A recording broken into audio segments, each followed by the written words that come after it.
स्वागत है, अभिनंदन है आप सभी का पाथ आईएएस एकेडमी के इस ऑनलाइन प्लेटफॉर्म पर।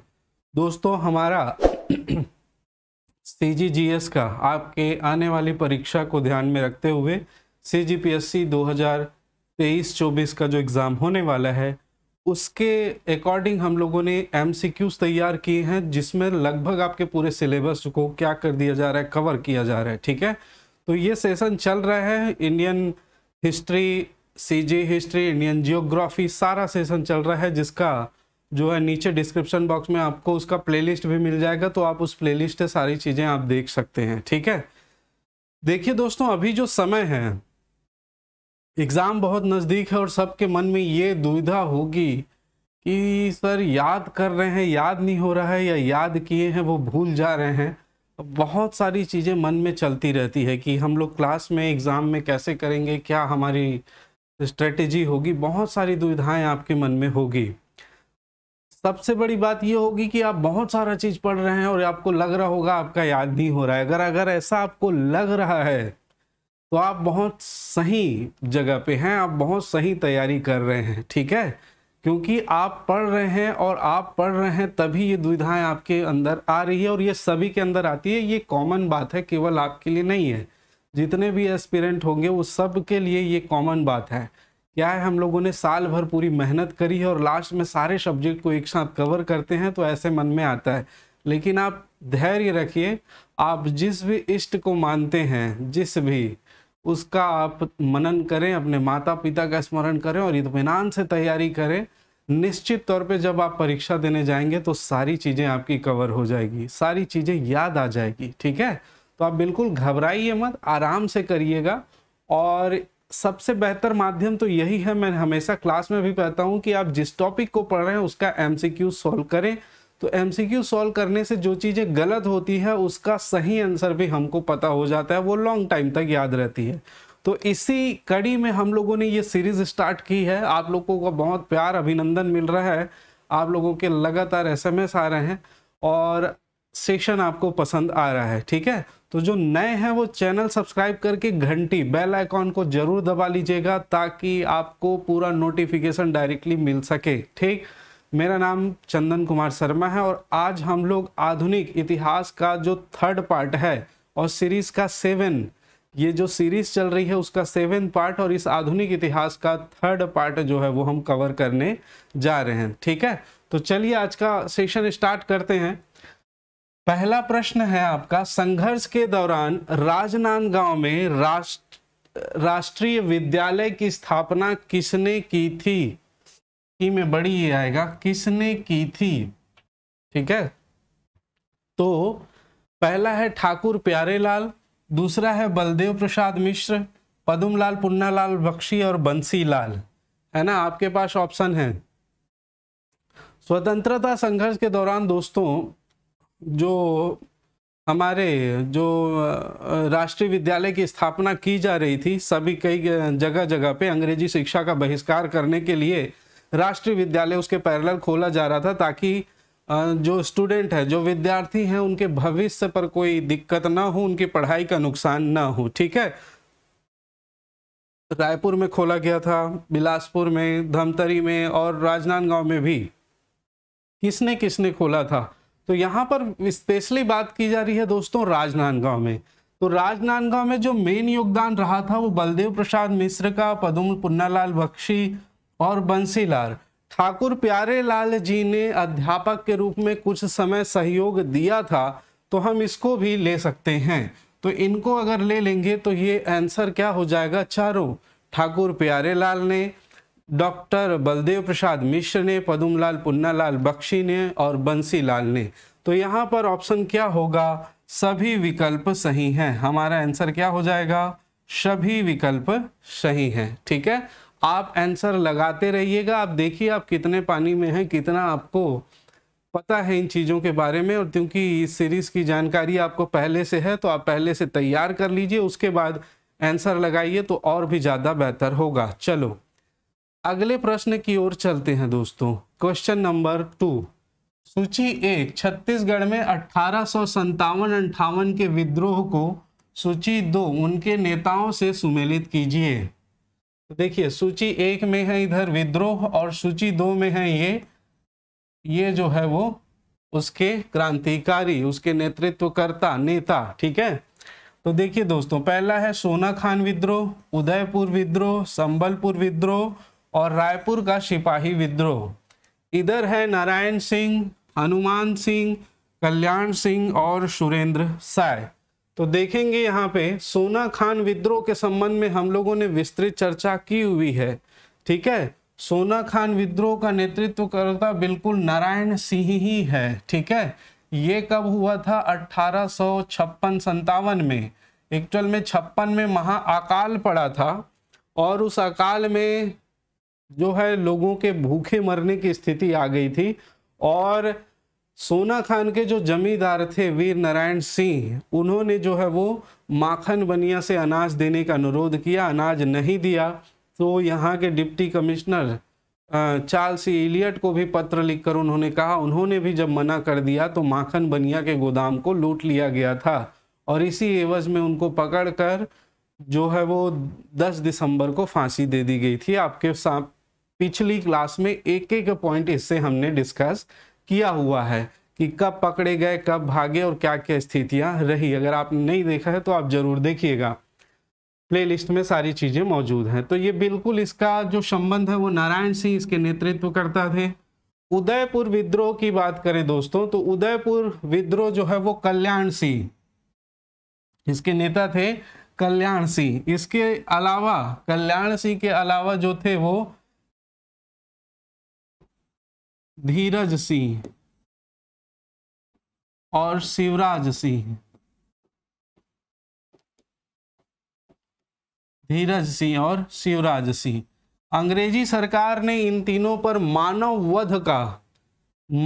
वध का ये कब हुआ था? 1858 की बात है। ये सब 1857 की क्रांति के समय हुए विद्रोह हैं दोस्तों।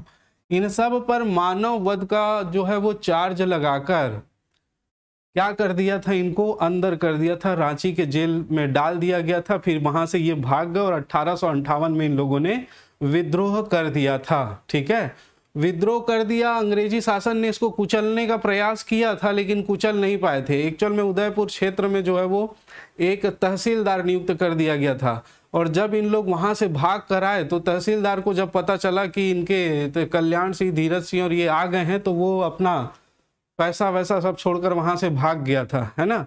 और अंग्रेज इसको दबा नहीं पा रहे थे, लेकिन वहीं पर रायगढ़ के जमींदार ने इनको धोखा दिया और हमारा इंडिया धोखे के लिए भी प्रसिद्ध है। अधिकतर जो अंग्रेजों ने शासन किया किसी न किसी मुखबिर ने धोखा दिया था, आप जानते ही हैं। ठीक है, तो इसी धोखे की वजह से फिर ये क्या किए,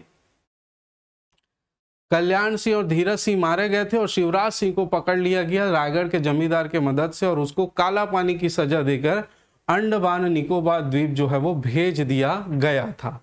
तो यहाँ पर हमको नेता याद रखना है, उदयपुर विद्रोह का नेतृत्व करता है कल्याण सिंह। दूसरा यदि बात करें संबलपुर विद्रोह, तो संबलपुर विद्रोह के नेतृत्व करता है सुरेंद्र साय। आगे देखते हैं रायपुर का सिपाही विद्रोह। तो रायपुर का सिपाही विद्रोह आप सभी जानते हैं, हनुमान सिंह। एक्चुअल में जब सोना खान का विद्रोह हुआ तो जिस हिसाब से घोड़े की बग्गी में बांधकर किसको, वीर नारायण सिंह को घसीटते हुए जय स्तंभ चौक लेके जाया गया था और वहां पर उसके चीथड़े निकल गए थे, उनकी मृत्यु ऑलरेडी हो चुकी थी और उस कंडीशन में उसको फांसी देकर अंग्रेज जो है वो ब्रिटिशर्स जो है वो साफ कर देना चाह रहे थे कि इस प्रकार के विद्रोह को यहाँ पर बर्दाश्त नहीं किया जाएगा। ठीक है, इस प्रकार के विद्रोह को बर्दाश्त नहीं किया जाएगा। इस प्रकार का विद्रोह यदि कोई करता है तो उसका हश्र वही होगा जो यहाँ पर हमने वीर नारायण सिंह का हश्र किया है। तो आप सभी सबक ले। और उसके बाद कुछ समय के लिए सन्नाटा जरूर था, लेकिन अगले ही महीने यानी कि जनवरी 1858 को किसने, रायपुर का सिपाही विद्रोह जिसमें हनुमान सिंह ने 3री बटालियन के मैगजीन लश्कर पद पर ये कार्यरत थे, इन्होंने जो ये पूरी घटनाएं देखी थी और अंग्रेजों की नींव हिला डाली। कैसे? इसने जो है वो 18 जनवरी को शाम को 7:30 बजे अंग्रेज अधिकारी को मारने के लिए चार्ल्स इलियट, इसका जो मकसद था, हालांकि मेजर सिंडवेल की हत्या की थी, लेकिन ये मारना चाहता था चार्ल्स इलियट को। चार्ल्स इलियट को मारने के लिए गया था, लेकिन उसी दिन इसकी किस्मत खराब थी। चार्ल्स इलियट उसी दिन नाइट दौरे में इन लोग निकले थे, चेकिंग में निकले थे, और वहां पर मिल गया सिंडवेल। तो सार्जेंट सिल्वेंट की इसने चाकू से गोद कर, कई बार गोद कर, मरने के बाद भी गोद कर हत्या कर दी। मतलब क्रोध इतना था, ठीक है। और वहां से इसके साथी भी थे, 17 साथी, कुछ साथियों को इन्होंने जो है वो अपनी ओर कर लिया था और सिपाहियों को, और वो विद्रोह की रात को गोली चालन हुई। बहुत सारी लंबी कहानियां हैं। फिर बाकी लोग पकड़ा गए, लेकिन हनुमान सिंह इसके हाथ नहीं आए। हनुमान सिंह दोस्तों 20 जनवरी 1858 को फिर आते हैं। क्यों? चार्ल्स इलियट को मारने। लेकिन वहां पर जो सुरक्षा है वो चाक चौबंद कर दी जाती है। लोहे का बहुत बड़ा गेट लगा दिया गया था, है ना, और बिल्कुल मतलब वहां से हिलना, उस गेट को खोलना मुश्किल था। तो वो गेट खोल ही रहा था कि वहां पर एक सिपाही जो था, अन्य चौकीदार, उसने देख लिया और फिर उसको जो है वो पकड़ने का प्रयास किया हनुमान सिंह, लेकिन वहां से भी भागकर वो निकल गए। यदि वो गेट खुल जाता तो इतिहास में हम कुछ और पढ़ रहे होते, ठीक है। तो यहाँ पर जो है ये छोटी छोटी चीजें आप ध्यान रखेंगे, इन कहानियों के माध्यम से आपको चीजें याद रहेगी, ठीक। सोना खान विद्रोह, नारायण सिंह 1 बिल्कुल है। उदयपुर विद्रोह, कल्याण सिंह 3, बी का 3 2 जगह है, ठीक है। उसके बाद है संबलपुर विद्रोह, सुरेंद्र साय 4, तो ये एक ही जगह। तो ऑप्शन सी हमारा इस प्रश्न का बिल्कुल सही आंसर होगा। सी इसका जो होगा करेक्ट आंसर होगा, ठीक है। चलिए, तो इस प्रकार से आप चीजें ध्यान रखेंगे। देखिए दोस्तों, इसमें और भी बहुत सारे फैक्ट हैं। अगर एक एक को हम करते जाएंगे ना तो बहुत समय लगेगा। आप छोटी छोटी चीजें जो मोस्ट इंपॉर्टेंट है उसको नोट करते जाइएगा और अपनी तैयारी को यहाँ पर परखते हुए चलिएगा। मेन है आपकी जो तैयारी, देखिए अभी थ्योरी पढ़ने का समय नहीं है, एकदम सीधी बात है। अभी जो है आपका जो पढ़े हुए हैं उसमें से कितना हमसे बन रहा है ये देखने का समय है, ठीक है। छत्तीसगढ़ में 1920 में हुए कंडेल नहर सत्याग्रह के निम्नलिखित नेता थे। पहला घनश्याम सिंह गुप्त, दूसरा पंडित सुंदरलाल शर्मा, छोटे लाल श्रीवास्तव, नारायण राव मेघावाले। तो सही उत्तर आपको बताना है। कंडेल नहर सत्याग्रह 1920। कंडेल नहर सत्याग्रह क्या था? तो कंडेल नहर सत्याग्रह आपको पता है कि रुद्री बैराज का निर्माण किया गया था, रुद्री बैराज, और एक मॉडम सिल्ली, इन बैराजों से नहर निकाली गई थी दोस्तों। और इस नहर को जो है वो कहां तक पहुंचा दिया गया? एक कंडेल गांव के लोगों के घरों तक पहुंचा दिया गया। अब इसका निर्माण करने में जो भी खर्च आया था, जो भी लागत आई थी, उसके तहत 10 वर्ष का अनुबंध पत्र तैयार किया गया था और निर्धारित किया गया था 4033 रुपये आप जो है वो देंगे। कितना? 4033 रुपीज आप टैक्स भरेंगे 10 वर्ष के लिए, जिसका मतलब विरोध कर दिया किसानों ने कि भाई हम नहीं देंगे। तो अंग्रेजों ने कहा कि फिर पानी उपयोग मत करिएगा। उसने कहा ठीक है, पानी उपयोग नहीं करेंगे। तो इस बात यहीं पर समाप्त हो जाती है। लेकिन बाद में क्या किया कि बाद में जो है वो क्या किए इन लोग, रात में दोस्तों नहरों के पानी खोल दिए और जो मेड़ बना था उसको तोड़ दिए, और पानी जो है, जाहिर सी बात है पानी खुल गया तो रात भर में पानी पहुंच गया। सुबह जांच अधिकारी आए और जांच करके कहा कि आप लोगों ने पानी लिया है और आपको अब जो है वो जुर्माना पटाना पड़ेगा। वो जुर्माने की राशि थी 4033, तो वो आपको जो है वो पटाना पड़ेगा। तो उन्होंने फिर मना किया। तो उसी के संबंध में ये विद्रोह हुआ था, कंडेल नहर सत्याग्रह के नाम से इसको जानते हैं। और इसी के स्वरूप गांधी जी जो है वो प्रथम बार छत्तीसगढ़ आए थे, ठीक है। तो इसके नेता कौन थे? तो पंडित सुंदरलाल शर्मा बिल्कुल सही हैं, छोटे लाल जी श्रीवास्तव सही हैं, नारायण राव जी मेघावाले ये भी सही हैं। लेकिन घनश्याम सिंह गुप्त को आप जानते हैं दोस्तों, ये दुर्ग थे तो ये धमतरी में जो है वो सक्रिय नहीं रहे थे, है ना। और इनके साथ एक और व्यक्ति थे, नत्थू जी जगताप।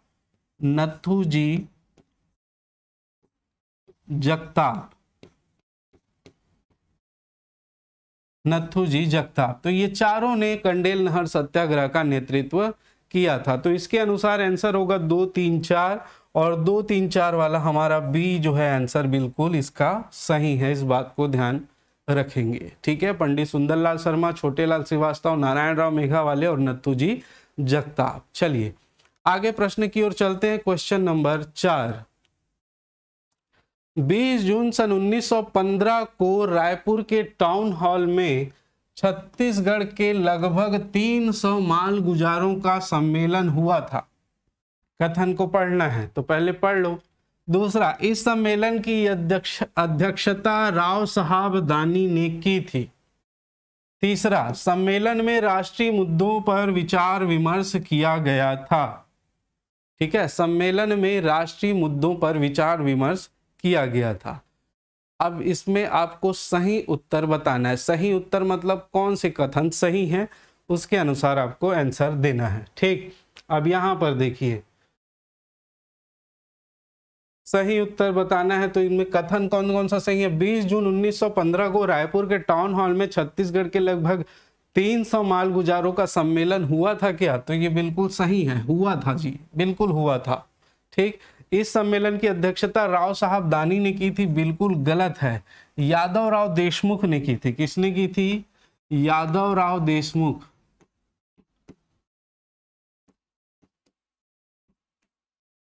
देशमुख ने की थी। नेक्स्ट, सम्मेलन में राष्ट्रीय मुद्दों पर विचार विमर्श किया गया था, बिल्कुल गलत।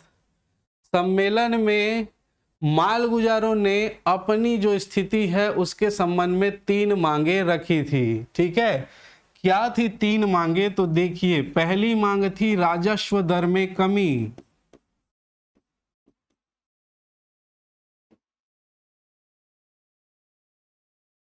दर में कमी। दूसरी मांग की थी राजस्व वसूली में छूट, राजस्व वसूली में छूट दी जाए। तीसरी मांग क्या थी? मालगुजारों के अधिकारों की सुरक्षा।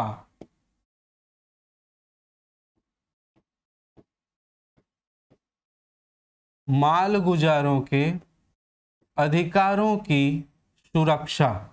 ठीक है, तो इतनी सारी जो है वो 3 मांगे के साथ इन्होंने किया था। सम्मेलन में राष्ट्रीय मुद्दों पर कोई विचार विमर्श नहीं किया गया था। तो 2 स्टेटमेंट बिल्कुल गलत है। तो सही क्या हो जाएगा? केवल एक, और यहां पर एक सही है। तो कौन सा आंसर सही है? केवल एक, ऑप्शन डी इसका राइट आंसर होगा दोस्तों, ऑप्शन डी। ठीक है, तो यहां पर याद रखेंगे टाउन हॉल में हुआ था, लेकिन ये मुद्दा अलग था और इसकी अध्यक्षता की थी यादव राव देशमुख ने। ठीक, चलिए क्वेश्चन नंबर 5 की ओर चलते हैं। प्रांतीय कांग्रेस राजनीतिक परिषद के 1907 में हुए रायपुर में हुए किस अधिवेशन में नरम एवं गरम विचारधारा वालों के बीच फूट के लक्षण प्रकट हुए थे? तो किसके बीच फूट के लक्षण प्रकट हुए? तो ऑप्शन सी हमारा करेक्ट आंसर है। तृतीय अधिवेशन था। इस तृतीय अधिवेशन में जिस प्रकार सूरत में 1907 के अधिवेशन में जिसमें प्रतिनिधित्व किया था पंडित सुंदरलाल शर्मा जी ने छत्तीसगढ़ से, वहां नरम दल, कांग्रेस 2 दलों में बढ़ गई थी, नरम दल और गरम दल। यहां भी 2 धड़ों में विभाजित हो गई थी इस अधिवेशन में।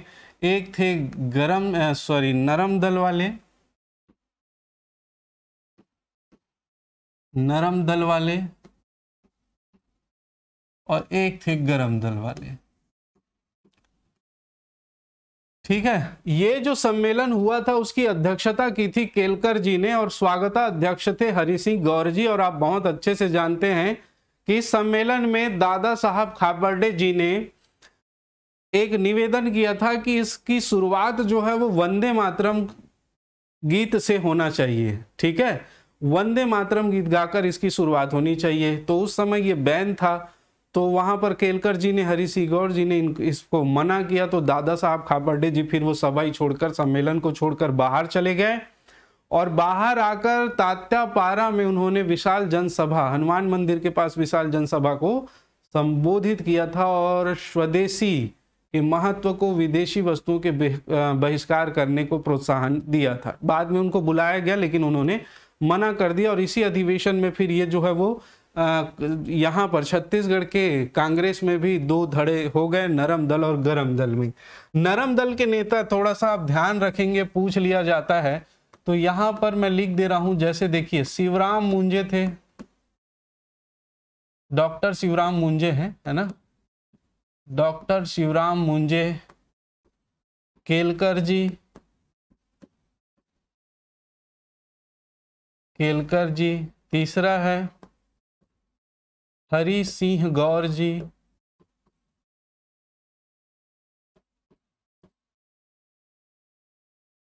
फोर्थ है सीएम ठक्कर,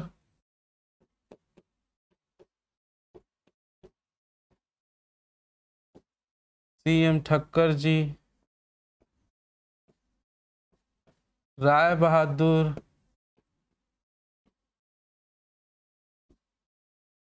मुधोलकर, मुधोलकर आदि। ये मेन आपको याद रखने हैं। और गरम दल में कौन कौन थे तो माधवराव सप्रे, माधवराव सप्रे जी, पंडित रविशंकर शुक्ल जी,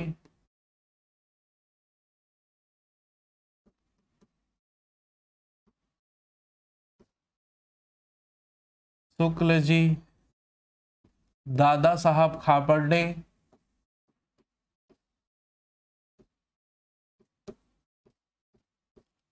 दादा साहब खापर्डे, वामन राव लाखे, वामन राव लाखे जी,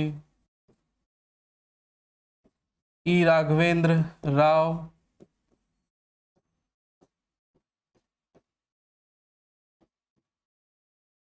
हनुमान सिंह जी,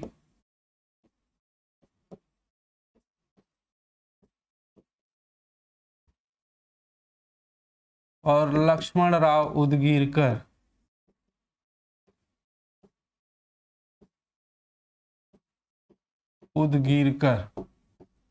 तो ये जो थे नरम दल और गरम दल, दो दल हमको यहाँ भी छत्तीसगढ़ के कांग्रेस कमेटी में देखने को मिला था। ठीक है, शिवराम मुंजे, केलकर जी, हरि सिंह गौर जी, सीएम ठक्कर जी, राय बहादुर जी और इसके अलावा मुधोलकर जी, ये सभी नरम दल के नेतृत्व करते थे। और माधवराव सप्रे, पंडित रविशंकर शुक्ल, दादा साहब खापर्डे, वामन राव लाखे, राघवेंद्र राव, हनुमान सिंह और लक्ष्मण राव उदगीरकर ये गरम दल में शामिल थे। ठीक है, बाद में फिर एक दल हो गए थे। तो ये तृतीय सम्मेलन हुआ था, इसको आप याद रखेंगे, प्रश्न बना हुआ है और आधुनिक इतिहास से तो कई बार प्रश्न पूछा जाता है, तो इसको ध्यान अच्छे से रखना है। 1857 के विद्रोह के दौरान सोना खान के जमींदार नारायण सिंह के विरुद्ध निम्नलिखित जमींदारियों के जमींदारों ने अंग्रेजों की सहायता की थी। फिर से वही, अंग्रेजों की सहायता कितने की थी? भटगांव के जमींदार, छुईखदान के जमींदार, केंदा के जमींदार, देवरी के जमींदार। देखिए, तो आप जानते हैं भटगांव के जमींदार और देवरी के जमींदार ने जो है वो गद्दारी किया था। ठीक है, इन लोगों ने जो है वो, देवरी के जमींदार तो महाराज साहब तो पहले से चिढ़ता था सोना खान जमींदारी से, और वो तो चाहता था कि वो हट जाए और मुझे मिल जाए। अंग्रेजों ने इसको लालच दिया कि आप जो है हमारी सहायता कीजिए और हम जो है वो किसकी जमींदारी, सोना खान की जमींदारी आपको दे देते हैं। तो वो बोले ठीक है, इससे अच्छा यही तो लाभ का अवसर मैं देख रहा था, और जब मिल रहा है तो फिर क्या दिक्कत है ना। तो यहाँ पर याद रखेंगे 1 और 3 वाला आंसर सही होगा और ऑप्शन सी इसका सही आंसर है। अगर हम लोग देखें और जमींदारी तो बिलईगढ़, ठीक है। इसके अलावा हम देखें कटंगी के जमींदार त्रिलोक साय, है ना, त्रिलोक साय ने। और इसके अलावा बिलईगढ़ के जमींदार, इसके अलावा शिवरी नारायण के बाल पुजारी, है ना, इन सभी ने जो है वो साथ दिया था अंग्रेजों का। इसीलिए अंग्रेज इसको पकड़ने में, वीर नारायण सिंह को पकड़ने में सफलता प्राप्त कर ली थी। ठीक है, ये बहुत भयावह घटना थी। वो तो जब स्मिथ घुसा था कहाँ पे, नारायण सिंह को पकड़ने के लिए सोना खान जमींदारी क्षेत्र में, तब वहां पर जो भी मिल रहा था, बुजुर्ग बच्चे सबको मार दे रहा था या तो जला दे रहा था। तो वो द्रवित स्थिति को देखकर वीर नारायण सिंह ने फिर आत्मसमर्पण नहीं किया। एक्चुअल में ये एक समझौता हुआ था स्मिथ और नारायण सिंह के बीच, लेकिन स्मिथ ने धोखा दिया और उसको गिरफ्तार कर लिया था। ठीक है, तो यहाँ पर इस प्रश्न का जो आंसर होगा वो होगा भटगांव और देवरी। ठीक है, भटगांव और देवरी, ध्यान रखेंगे। चलिए नेक्स्ट क्वेश्चन की ओर चलते हैं। क्वेश्चन नंबर 7, छत्तीसगढ़ के इनमें से किस स्थान में 1918 में होम रूल लीग का सम्मेलन आयोजित किया गया था? होम रूल, एनी बेसेंट और लोकमान्य बाल गंगाधर तिलक को आपको नहीं भूलना है। एनी बेसेंट ने पहले प्रारंभ किया और उसके बाद बाल गंगाधर तिलक ने भी होम रूल लीग की स्थापना की थी। होम रूल, होम मतलब घर, रूल मतलब नियम। ये हमारा भारत हमारा घर है, तो हम इसके नियम कानून बनाएंगे। आप कौन होते हैं इस पे दखल अंदाजी करने वाले? और इसी उद्देश्य को लेकर जो है वो चलाया गया था। हालांकि इनका चलाने का तरीका बहुत ही जबरदस्त तरीके से संचालन किया जा रहा था, है ना, फिर भी जो है वो अंग्रेजों के आंखों में ये खटकते गया था। खैर, अब देखिए यहाँ पर 1918 में कहाँ पर हुआ था? तो यहाँ छत्तीसगढ़ में आप जानते हैं रायपुर में हुआ था दोस्तों, और इसकी अध्यक्षता की थी पंडित रविशंकर शुक्ल ने। किसने? पंडित रविशंकर शुक्ल ने इसकी अध्यक्षता की थी। होम रूल लीग की जब सम्मेलन हुआ तो पंडित रविशंकर शुक्ल ने यहाँ पर क्या किया था? अध्यक्षता किया था। और एक बात और ध्यान रखिएगा कि इसी समय लोकमान्य बाल गंगाधर तिलक जो है होम रूल लीग का प्रचार प्रसार करने के लिए घूम रहे थे, और उसी समय रायपुर, दुर्ग और राजनांदगांव में यहाँ पर जनसभा को संबोधित किया था 1918 में। इस बात को ध्यान रखिएगा। ठीक है, चलिए आगे चलते हैं। नेक्स्ट क्वेश्चन नंबर 8, असहयोग आंदोलन के दौरान छत्तीसगढ़ के निम्नलिखित स्थानों में राष्ट्रीय विद्यालय की स्थापना की गई। ठीक है, फिर से राष्ट्रीय विद्यालय से संबंधित प्रश्न है, तो किन किन स्थानों में राष्ट्रीय विद्यालय की स्थापना की गई है आपको बताना है। ठीक, क्या रायपुर में की गई थी? बिल्कुल की गई थी। धमतरी में की गई थी? बिल्कुल की गई थी। महासमुंद में की गई थी? बिल्कुल नहीं की गई थी। बिलासपुर में जी की गई थी। तो यहाँ पर 1, 2, 4 ऑप्शन सही, ऑप्शन सी हमारा जो है वो करेक्ट आंसर होगा। ठीक है, ऑप्शन सी हमारा करेक्ट आंसर होगा, इसको ध्यान रखिएगा। ठीक, तो चलिए इसकी थोड़ी थोड़ी बातें जान लेते हैं। पहला, रायपुर में इसकी स्थापना कब हुई? सभी की स्थापना 1921 में ही हुई थी, इसको ध्यान रखेंगे, है ना। तो रायपुर में भी 1921 में संचालक समिति के मंत्री थे वामन राव लाखे। किसके सहयोग से हुई थी? वामन राव लाखे। ठीक है, माधवराव सप्रे ने बहुत महत्वपूर्ण भूमिका निभाई थी। इसके लिए उन्होंने 10,000 रुपए उस समय एकत्र कर लिए थे राष्ट्रीय विद्यालय की स्थापना हेतु। और राम किशन, बाल किशन, गोपी किशन ने अपना जमीन दिया था इसके संचालन के लिए। और राम नारायण तिवारी जो प्रख्यात शिक्षक थे, उन्होंने यहाँ पर शिक्षण का कार्य किया था। ठीक है, तो इस प्रकार से आप याद रखिएगा। रायपुर में 1921 वामन राव लाखे।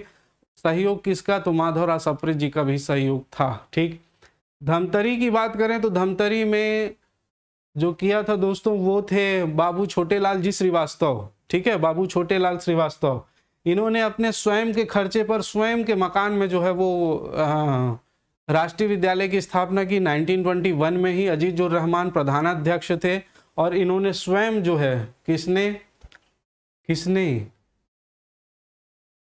छोटेलाल जी श्रीवास्तव ने अध्यापन का कार्य किया था। ठीक है, इसके अलावा बिलासपुर की बात करें तो बद्रीनाथ साव। बिलासपुर में किसने? बद्रीनाथ साव, सन 1921 में। और धमतरी में बात करें तो बाबू छोटेलाल श्रीवास्तव, बाबू छोटेलाल श्रीवास्तव। ठीक है, तो यहां हुआ था, महासमुंद में नहीं हुआ था। आंसर मैंने पहले ही बता दिया, 1, 2 और 4। ठीक है, चलिए अगले प्रश्न की ओर चलते हैं। क्वेश्चन नंबर 9, छत्तीसगढ़ में अंग्रेजों द्वारा 1855 में नियुक्त प्रथम डिप्टी कमिश्नर कौन था? तो दोस्तों आप लोग थोड़ा सा इसको ध्यान दीजिए, मैं तब तक पानी पी लेता हूं, उसके बाद फिर आगे हम लोग ये कंटिन्यू चर्चा करते रहेंगे। चलिए, तो आप लोगों ने क्वेश्चन देखा। क्वेश्चन है, छत्तीसगढ़ में अंग्रेजों द्वारा 1955 में नियुक्त प्रथम डिप्टी कमिश्नर कौन थे? कौन था? बेंटिक था, लॉर्ड कॉर्नवालिस था, लॉर्ड डलहौजी था, ये सभी आप जानते हैं, ये तो हो नहीं सकते अगर थोड़ा सा भी इंडियन हिस्ट्री पढ़ा है तो। कौन था? चार्ल्स सी एलियट। ऑप्शन डी इसका सही आंसर है।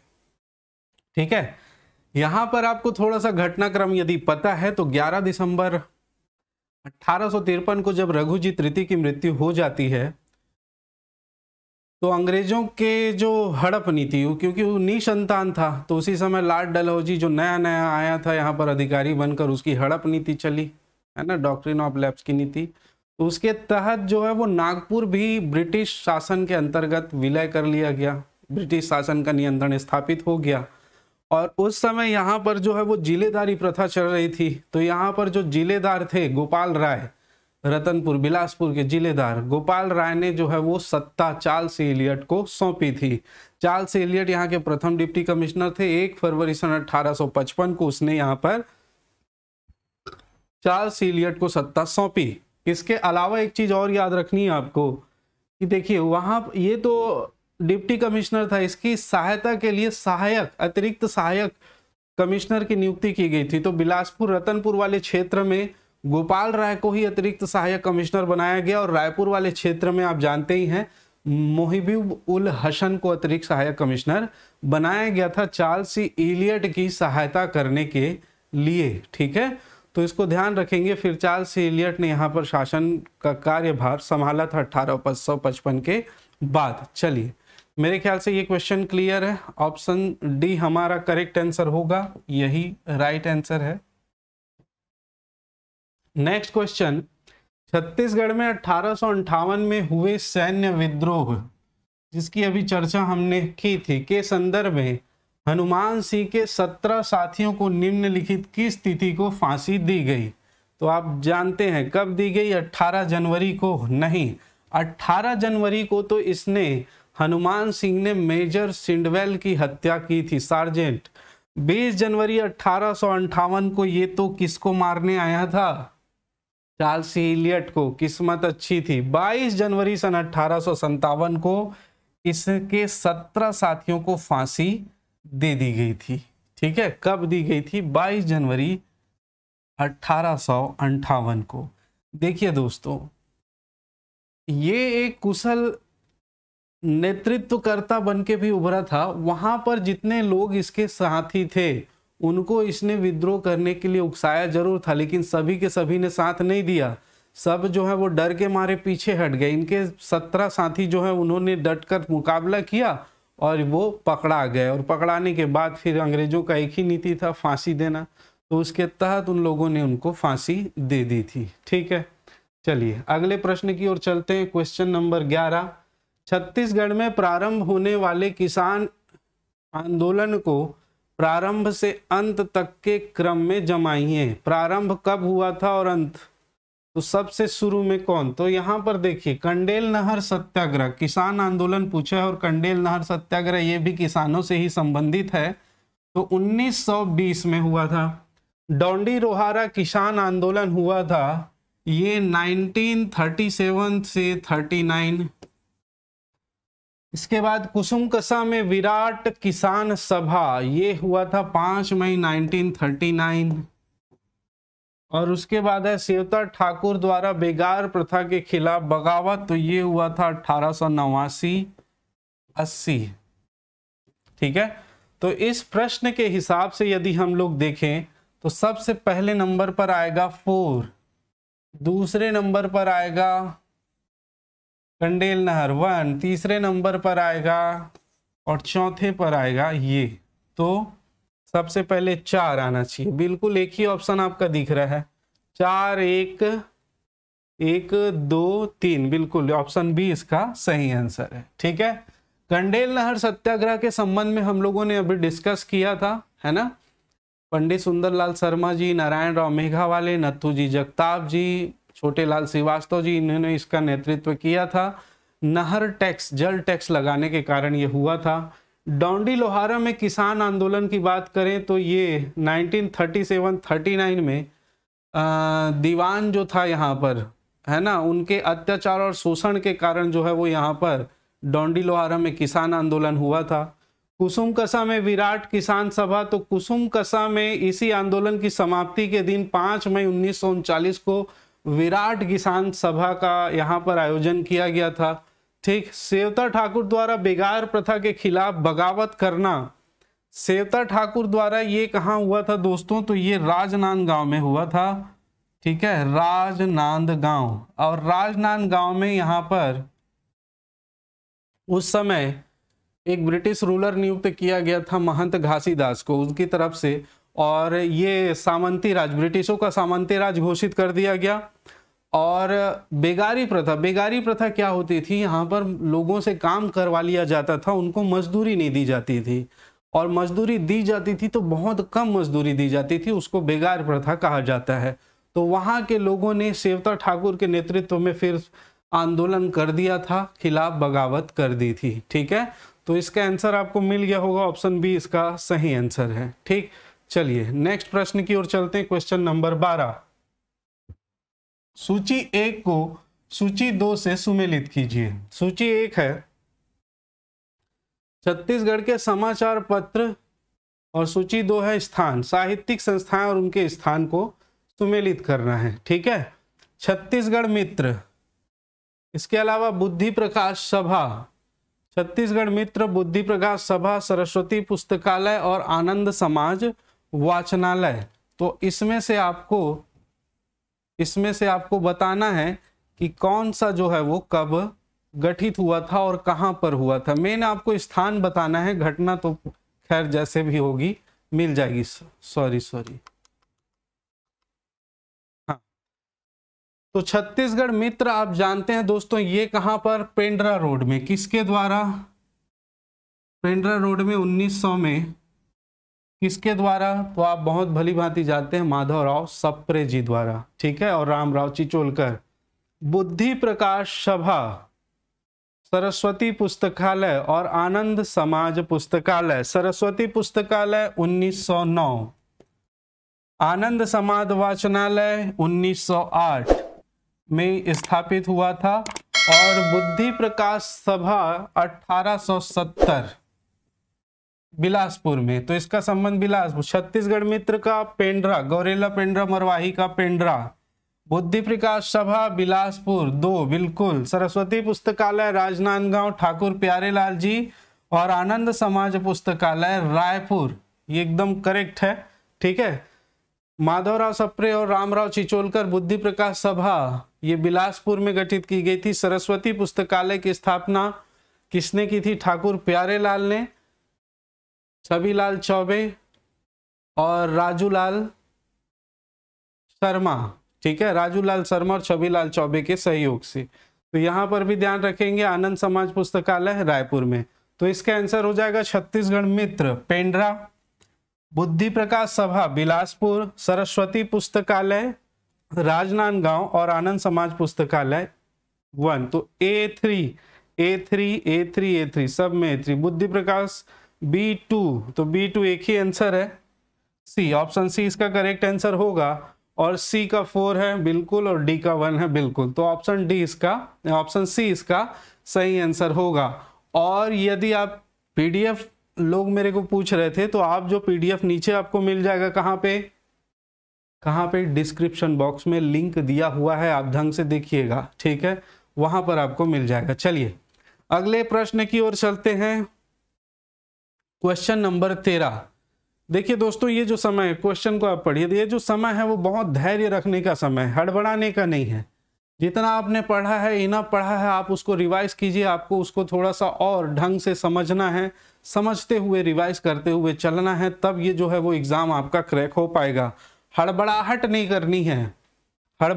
करनी है, देखिए रणनीति सबको पता है कि क्या करना है एग्जाम हॉल में, है ना, और कैसे करना है, इसको थोड़ा सा ढंग से आप एग्जीक्यूट, आप कैसे उसको कितना आराम से आप उसको कर पाते हैं, ये बहुत ज़्यादा मायने रखता है। और सबसे ज़्यादा जरूरी है आपको सी सेट क्वालिफाइंग है, तो क्वालिफाइंग के अंतर्गत आपको नंबर लेने होते हैं। जो मैथ्स बैकग्राउंड वाले हैं उनके लिए तो ठीक है, जो मैथ्स बैकग्राउंड वाले नहीं हैं तो वे थोड़ा सा इसको और ध्यान देंगे, लैंग्वेज को थोड़ा सा और करने का प्रयास करेंगे। ठीक है, देखिए छत्तीसगढ़ में राजनीतिक चेतना जागृत करने के लिए 1870 से 1900 के बीच निम्नलिखित संस्थाएं गठित की गई थी।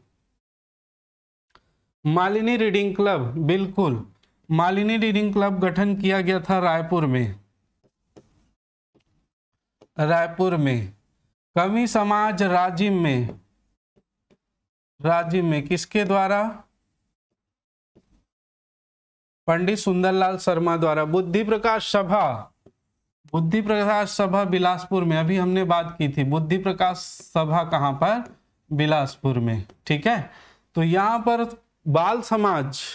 बाल समाज नहीं थी दोस्तों, बाल समाज नहीं थी, इसके जगह छत्तीसगढ़ बाल सभा होता तो एक बार सही था।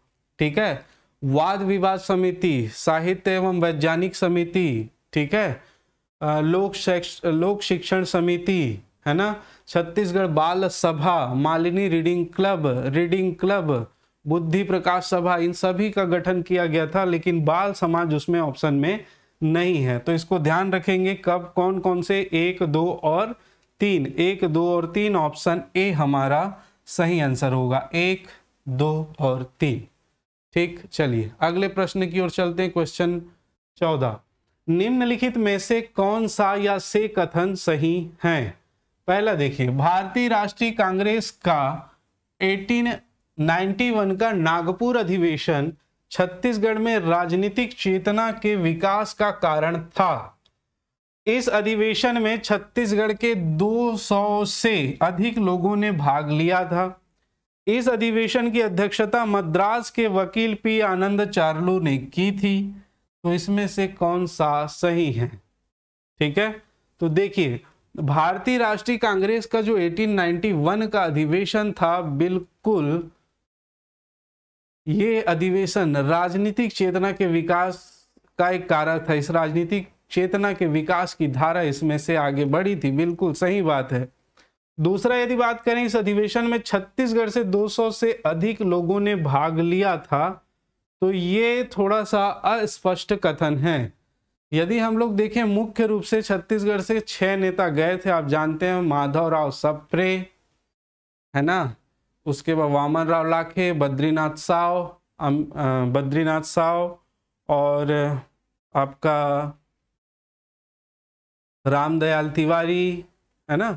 तो ये 6 लोग थे लगभग, है ना। तो आप जानते ही हैं, पढ़े होंगे, एक आध नाम मेरे से मिस हो रहा है तो आप याद रखिएगा इसको। इसके अलावा कई सारे किसानों, माल गुजारों ने भी भाग लिया था, ऐसा लिखा हुआ है, लेकिन स्पष्ट जानकारी नहीं है कितने थे, है ना। तो 200 थे, 200 से अधिक थे, 200 से कम थे, कई सारे में 200 से कम भी हो सकता है 150 हो। तो इसके संबंध में स्पष्ट जानकारी नहीं है, तो अभी फिलहाल इसको छोड़कर चलते हैं हम लोग, ठीक है।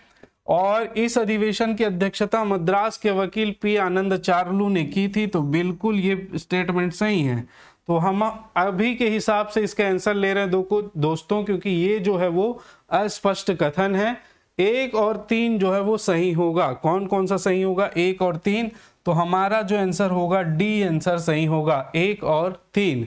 भारतीय राष्ट्रीय कांग्रेस का 1891 का नागपुर अधिवेशन छत्तीसगढ़ में राजनीतिक चेतना के विकास का एक कारक बिल्कुल था, और इसकी अध्यक्षता पी आनंद चार्लू जी द्वारा की गई थी। तो ये बिल्कुल सही होगा, इसको ध्यान रखेंगे। चलिए आगे चलते हैं। क्वेश्चन नंबर 15, वर्ष 1906 में किसके प्रयासों के कारण रायपुर में कांग्रेस की एक शाखा की स्थापना हुई? किसके प्रयासों के कारण? तो ठाकुर प्यारेलाल सिंह, पंडित सुंदरलाल शर्मा, सीएम ठक्कर और पंडित रविशंकर शुक्ल।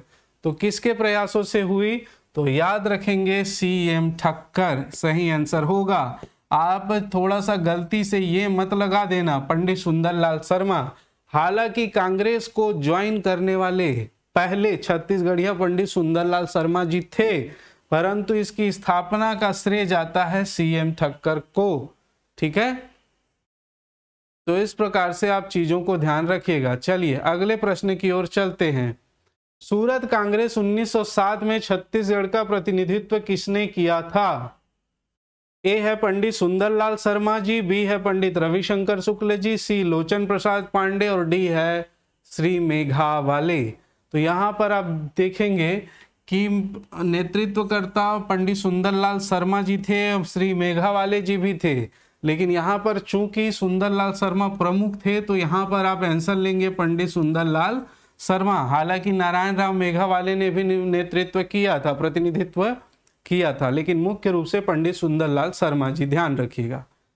आगे चलते हैं, क्वेश्चन नंबर 17। मध्य प्रांत की विधानसभा में 1913 में नागपुर एवं छत्तीसगढ़ की नगर पालिकाओं के निर्वाचन क्षेत्र से निर्वाचित छत्तीसगढ़ का प्रथम सदस्य निम्नलिखित में से कौन था? तो शिवदास डागा, महंत लक्ष्मी नारायण दास, नथमल मुनीम और शिव प्रसाद। तो यहां पर याद रखेंगे सीधा सीधा आंसर नथमल मुनीम को। किसको याद रखेंगे? नथमल मुनीम। नगर पालिकाओं के निर्वाचन क्षेत्र से निर्वाचित छत्तीसगढ़ का प्रथम सदस्य था नथमल मुनीम। ठीक है, चलिए नेक्स्ट क्वेश्चन। माधवराव सप्रे जी द्वारा संपादित हिंद केसरी के संदर्भ में कौन सा कथन सही है?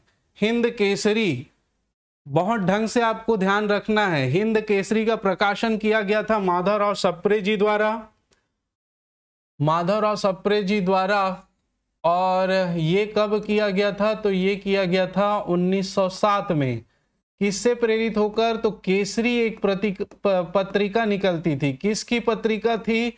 ये बाल गंगाधर तिलक जी की, बाल गंगाधर तिलक। कहां से निकलती थी? तो ये निकलती थी, नागपुर में छपती थी। कौन सी भाषा में थी? तो आप जानते हैं मराठी भाषा में थी। तो ये केसरी से, यहीं से प्रेरणा लेकर छत्तीसगढ़ में उसका हिंदी अनुवाद जो है वो निकाला था। किसने? माधवराव सप्रे जी ने। तो आइए, कथन सही नहीं है बोल रहा है, तो कौन सा कथन सही नहीं है इस पर विचार करते हैं। हिंद केसरी का प्रकाशन नागपुर से किया गया, बिल्कुल सही, नागपुर से किया गया था। इसमें स्वदेशी आंदोलन का प्रचार किया गया, बिल्कुल सही, इसमें स्वदेशी आंदोलन का प्रचार करने के लिए ही ये पत्रिका निकाली गई थी आंदोलन का। ठीक है, इसके संपादक मंडल में वामन राव लाखे भी थे। तो इसके संपादक मंडल में वामन राव लाखे जी नहीं थे। ऑप्शन सी हमारा गलत होगा। इस संदर्भ में कौन सा कथन सही नहीं है? तो सी सही नहीं है। आगे देख लेते हैं। इस पत्रिका में देश की दुर्दशा नामक एक लेख छपा था। देखिए, देश की दुर्दशा के अलावा एक और छपा था, वो था बम के गोले का रहस्य। बम के गोले का रहस्य। ठीक है, इसके अलावा यह उपाय टिकाऊ नहीं है, टिकाऊ नहीं है। ठीक है, तो इसी देश की दुर्दशा और बम के गोले के रहस्य को छापने के कारण माधवराव सप्रे जी को 1908 में गिरफ्तार कर लिया गया था। इस बात को ध्यान रखेंगे, 1908 में उनको गिरफ्तार कर लिया गया था। ठीक है, तो इसका आंसर जो होगा वो सी होगा। सी, यह कथन सही नहीं है। आगे चलें, क्वेश्चन नंबर 19। 1889 के कांग्रेस के बंबई अधिवेशन में छत्तीसगढ़ के एकमात्र प्रतिनिधि थे। कौन थे? बैरिस्टर छेदीलाल थे, पंडित रविशंकर शुक्ल थे, वामन राव लाखे थे या रामचंद्र राव लाखे थे? कौन थे? तो यहां पर इसको बहुत कम लोग जानते होंगे मेरे ख्याल से, और जानते हैं तो अच्छी बात है। रामचंद्र राव लाखे जी। ठीक है, एकमात्र प्रतिनिधि ने भाग लिया था छत्तीसगढ़ से, रामचंद्र राव लाखे जी। लेकिन आप याद रखिएगा, मध्य प्रांत एवं बरार जिसमें छत्तीसगढ़ शामिल था, उसमें से 214 सदस्यों ने भाग लिया था। छत्तीसगढ़ से एकमात्र थे रामचंद्र राव लाखे। ठीक है, चलिए आगे बढ़ते हैं। Question number 20। ये थोड़ा सा सीक्वेंस इधर उधर हो गया दोस्तों, आप इसको थोड़ा सा लगा लीजिएगा। यहाँ पे डी आएगा, है ना, और ये 4th यहाँ पे आएगा। चलिए, छत्तीसगढ़ 1910 तक की घटनाओं अथवा संस्थाओं को उनके वर्ष से सुमेलित करना है। मध्य प्रांत राजनीतिक परिषद का तृतीय अधिवेशन कब हुआ था? कब भी हम लोगों ने डिस्कस किया था, कब हुआ था? 1907 में तृतीय अधिवेशन। सरस्वती, समित्र मंडल की स्थापना, समित्र मंडल की स्थापना कहाँ हुई थी? राजिम में हुई थी। और राजिम में किसने की थी? तो सुंदरलाल शर्मा जी ने। किसने की थी? सुंदरलाल शर्मा। सुंदरलाल शर्मा। कब? 1906। सरस्वती पुस्तकालय की स्थापना 1909। और माधवराव सप्रे जी की गिरफ्तारी अब भी मैंने बताया 1908। क्यों हुई थी? तो हिंद केसरी पत्रिका में देश की दुर्दशा और बम के गोली के रहस्य को छापने के कारण। ठीक है, तो यहां पर आप मिलाएंगे तो मिल जाएगा मध्य प्रदेश राजनीतिक परिषद 2, ए का 2 दो जगह है, और समित्र मंडल की स्थापना 1906, 2 का 3, तो 2 का 3 मतलब बी, यहाँ पर बी आएगा, यहाँ पर बी आएगा और यहाँ पर सी। थोड़ा सा प्रिंटिंग मिस्टेक है यहाँ पे, तो बिल्कुल यहाँ पे सी आंसर हमारा क्या होगा? सही होगा दोस्तों, सी आंसर सही होगा। आपको सुधार कर दे दिया जाएगा तो आप निश्चिंत रहें, है ना। आपको मेनली ध्यान रखना है, सुधार के मिल जाएगा। ठीक, प्रिंटिंग मिस्टेक हो जाता है छपने में इधर उधर। आगे चलें। होम रूल आंदोलन में छत्तीसगढ़ से निम्नलिखित में से किन व्यक्तियों ने सक्रिय भाग लिया था? ठीक है, तो किसने भाग लिया था? पंडित रविशंकर शुक्ल ने, डॉक्टर ई राघवेंद्र राव ने, घनश्याम सिंह गुप्त ने। ठीक है, किसने भाग लिया था? तो बिल्कुल पंडित रविशंकर शुक्ल ने भाग लिया था, बिल्कुल भाग लिया था रायपुर से। पंडित रविशंकर शुक्ल ने रायपुर से। और ई राघवेंद्र राव, तो ई राघवेंद्र राव ने कहां से भाग लिया था? बिलासपुर से। ये सक्रिय रूप से भाग लिए थे इन लोग होम रूल आंदोलन में। इसके अलावा घनश्याम सिंह गुप्त जी भी थे, ये थे दुर्ग से, आप जानते ही हैं, है ना, दुर्ग से। राम गोपाल दुबे जी नहीं थे दोस्तों, इसमें आंसर जो है आपको ध्यान रखना है, राम गोपाल दुबे इसमें सम्मिलित नहीं है। पंडित रविशंकर शुक्ल रायपुर से, राघवेंद्र राव बिलासपुर और घनश्याम सिंह गुप्त दुर्ग से सक्रिय भूमिका निभाई थी होम रूल आंदोलन में। ठीक है, तो आप ध्यान रखिएगा। चलिए आगे प्रश्न की ओर चलते हैं। Question number 22।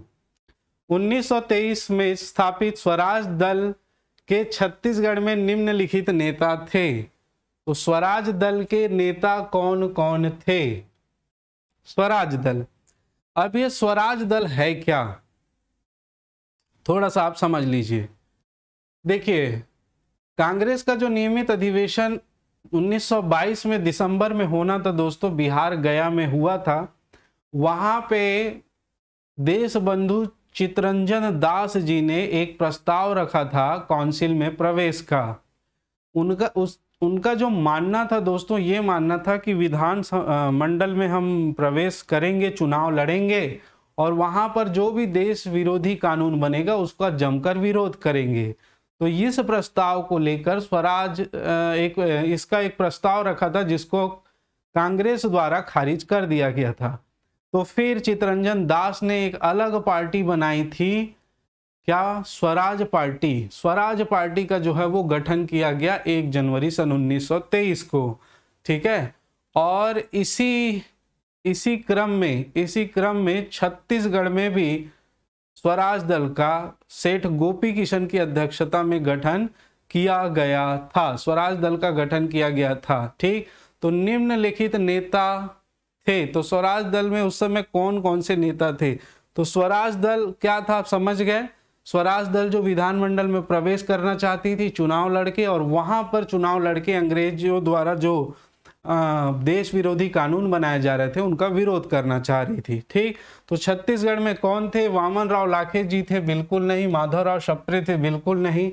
पंडित रविशंकर शुक्ल जी और ई राघवेंद्र राव जी, ये दोनों जो है वो इसके नेता थे। आप ध्यान रखिएगा। तो 2 और 4 बिल्कुल सही आंसर होगा। ऑप्शन डी इसका करेक्ट आंसर है। ठीक है, चलिए आगे चलते हैं नेक्स्ट प्रश्न की ओर।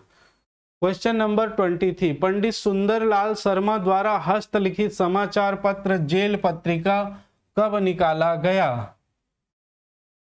तो ये कब निकाला गया दोस्तों? असहयोग आंदोलन के समय पंडित सुंदरलाल की गतिविधियों के कारण उनके ऊपर केस किया गया और उसको अदालत में पेश होने के लिए कहा गया। बैजनाथ पांडा की अदालत में पेश होने के लिए कहा गया, वे नहीं गए, अदालत में पेश नहीं हुए, तो उनको जो है वो गिरफ्तार करके जेल में डाल दिया गया था। ठीक है, और वहीं से उन्होंने जेल पत्रिका, जिसे कृष्ण जन्मस्थली पत्रिका भी कहा जाता है, कि उसको निकाला था। इसके अलावा एक और बात यहाँ से याद रखेंगे, उसमें कितने पृष्ठ थे ये भी पूछा जाता है। 18 पन्ने थे और ये हस्तलिखित पत्रिका थी। और ये कब निकाला गया? तो 1922 में। ऑप्शन सी इसका सही आंसर होगा। 1922 में इसे निकाला गया था। ठीक है, चलिए अगले प्रश्न की ओर चलते हैं। क्वेश्चन नंबर 24, छत्तीसगढ़ में मराठा शासन के दौरान निम्न सूबेदार नियुक्त हुए, इनका क्रम निर्धारित कीजिए। अच्छा, कौन कौन से सूबेदार नियुक्त हुए? केशव गोविंद, बी है विठल राव दिनकर, सी महिपत राव दिनकर और द है बीकाजी गोपाल। तो इनका क्रम निर्धारित करना है, तो क्रम आपको पता होना चाहिए मित्रों। क्रम आप देखिएगा, सबसे पहले आए महिपत राव दिनकर, महिपत राव दिनकर। ठीक है, उसके बाद आए विठल राव दिनकर। इसके बाद आए भवानी कालू।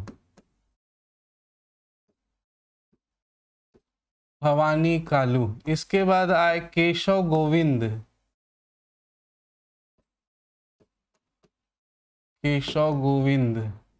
इसके बाद जो हुए बिंकोजी पिंडरी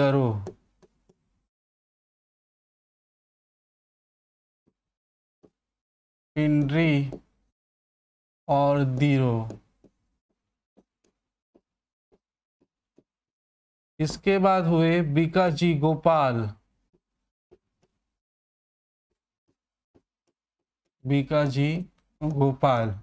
इसके बाद हुए सखाराम हरी।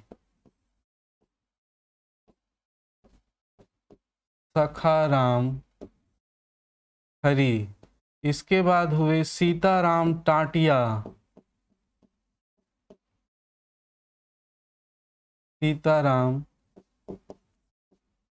टाटिया। और उसके बाद हुए यादव राव दिवाकर या दिनकर यादव राव। ठीक है, देखिए मराठा कारण में सूबेदार वेंकोजी भोसले का जब शासन आया, तो वेंकोजी भोसले ने यहाँ पर प्रत्यक्ष रूप से शासन नहीं किया, बल्कि सूबेदारों के माध्यम से शासन किया। सूबेदारी व्यवस्था वह व्यवस्था थी जिसमें जो भी वहाँ के बड़े लोग थे, व्यापारी लोग थे, वो बोली लगाकर यहाँ पे सूबेदार के पद पर नियुक्त होते थे। ठीक है, तो ये फिर यहाँ पे सर्वाधिकार, मृत्युदंड देने का भी अधिकार सूबेदारी लोग को था। तो ये निम्नलिखित सूबेदार नियुक्त हुए हैं। ठीक है, ये सूबेदार नियुक्त हुए हैं। 1818 तक इन लोग का कार्यकाल रहा। कब से? 1787 से लगाकर 1818 तक। ठीक है, तो यहाँ पर हमको क्रम निर्धारित करना है, पहले कौन आया था। तो इसमें देखेंगे महिपत राव दिनकर प्रथम स्थान पर है, उसके बाद विठल राव दिनकर है, उसके बाद तीसरा केशव गोविंद है और चौथा है बीकाजी गोपाल। तो यहाँ पर स ब अ और द, ऑप्शन सी इसका करेक्ट आंसर होगा। दोस्तों देखिए, सूबेदारों को सभी अधिकार प्राप्त थे, जानिएगा, इसको बहुत ढंग से आपको समझना है। ठीक है, सूबेदारों को मृत्युदंड देने का भी अधिकार था, लेकिन महिपत राव दिनकर, जो मैंने क्वेश्चन पिछली बार भी पूछा था, क्या महिपत राव दिनकर भी बोली लगाकर आया था? अगर आपके पास है जानकारी तो बताइए। किसी ने जवाब नहीं दिया दोस्तों। आप कोशिश तो करिए, फिर हम लोग डिस्कस कर लेंगे अगर आपको नहीं पता होगी तो, है ना। आप एक बार प्रयास करिए, नहीं होगा तो हम उसको देख लेंगे। ठीक है, चलिए, मेरे ख्याल से ये क्लियर है, option C. Next question, question number 25, निम्नलिखित में से कौन सी जोड़ी छत्तीसगढ़ में मराठा सूबेदार एवं उनकी उपलब्धि सुमेलित नहीं है। तो मराठा सूबेदार दिया है, उनके कार्य दिए हैं, तो उनकी उपलब्धि सुमेलित नहीं है, देखना है। महिपत राव दिनकर, आनंदीबाई से सत्ता का संघर्ष, बिल्कुल सही बात है। महिपत राव दिनकर 1788 में यहाँ पर आया, 1788 से 1790 तक रहा।